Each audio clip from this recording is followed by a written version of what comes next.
Hey everybody, it's Jeremy, and one of my Tumblr followers asked me to make a video about sexual confessions, which I did, and I made that last night. And while I was reviewing it this morning, I really didn't like how it turned out. I didn't delete it completely, so if you really want to see it, you can click the link below, and that'll take you to that one.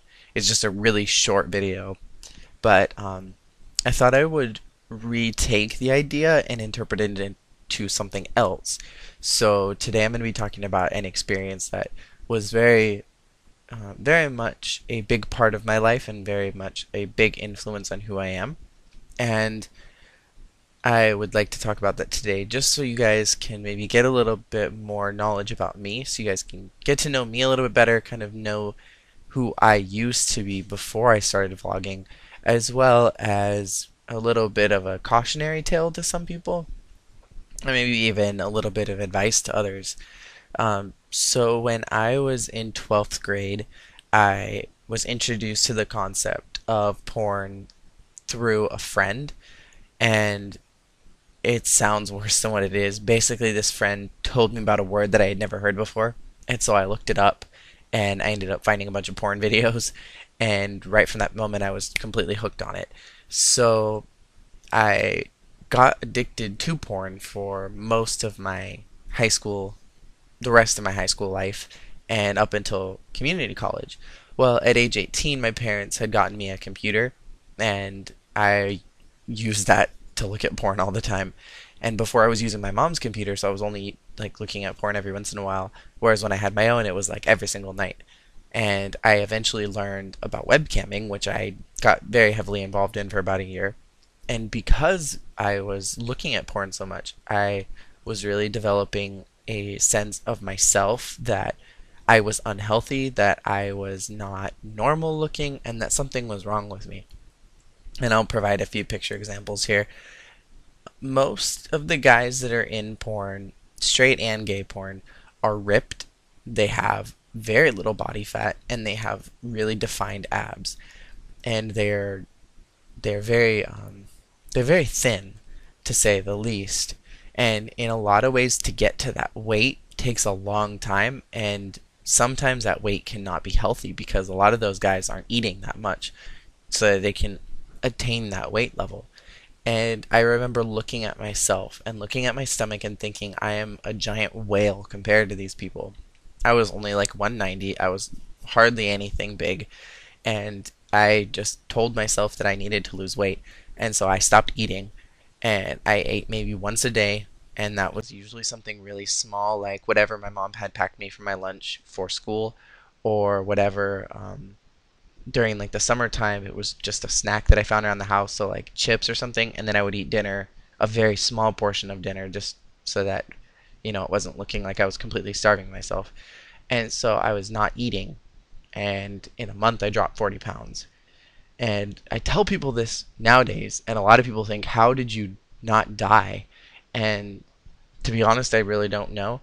All I know is that in the beginning of I guess it would have been June, I was 190, and by the beginning of July, I was 150, like 3. And I took a summer running class, so that contributed to that. I was doing running and weightlifting for a good month, as well as not eating. So I basically starved myself and exercised all the body fat off of me. And I was so obsessed with losing weight so that I could look like some of these guys that were in these porn videos so that people would want to watch me during my webcamming, that I developed an unhealthy sense of myself and of my body weight. And I see this happening a lot, or I did see this happening a lot with really young guys that were doing webcamming, is that these 18, 19-year olds were stick thin and, were like trying to flex their ab muscles that they didn't have. And it was just really sad to me looking back on it that porn conveys this idea that you have to be that small in order to look good, as well as this concept that you have to be ripped and you have to be really muscly and very defined, which is good. I think that is a healthy thing. I don't think anything's wrong with lifting weights and being strong and being healthy looking. But I think when you get to a certain point where you're pec muscles are bigger than your head, I think you've gone past a little bit of obsession point.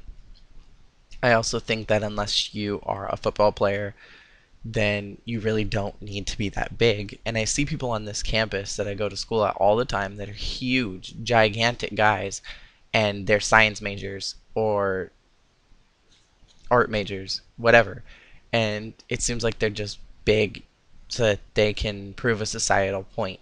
And I'm not the spokesperson for manliness, so I'm obviously not the person to be talking about whether or not people should be obsessing over their body weight or not. But I think it gets to a certain point that it's unhealthy.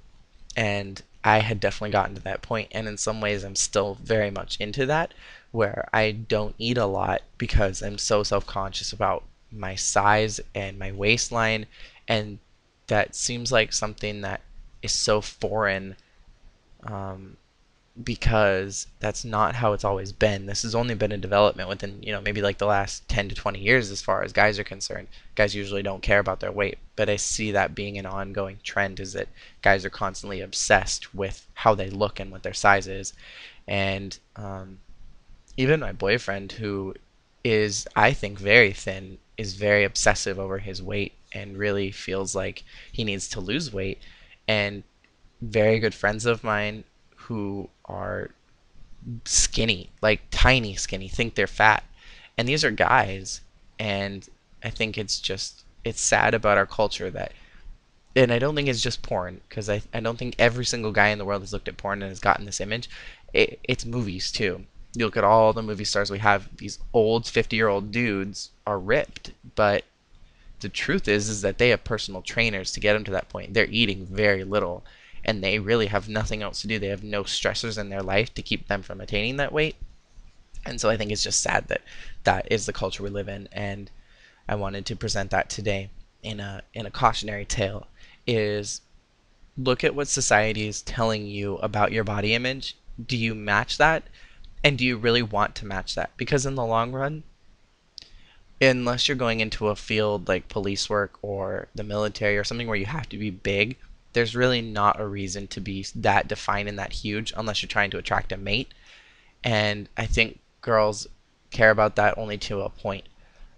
Girls like guys that are healthy, but they also don't want a guy who's looking in the mirror more than they look at them. So that is the end of this video.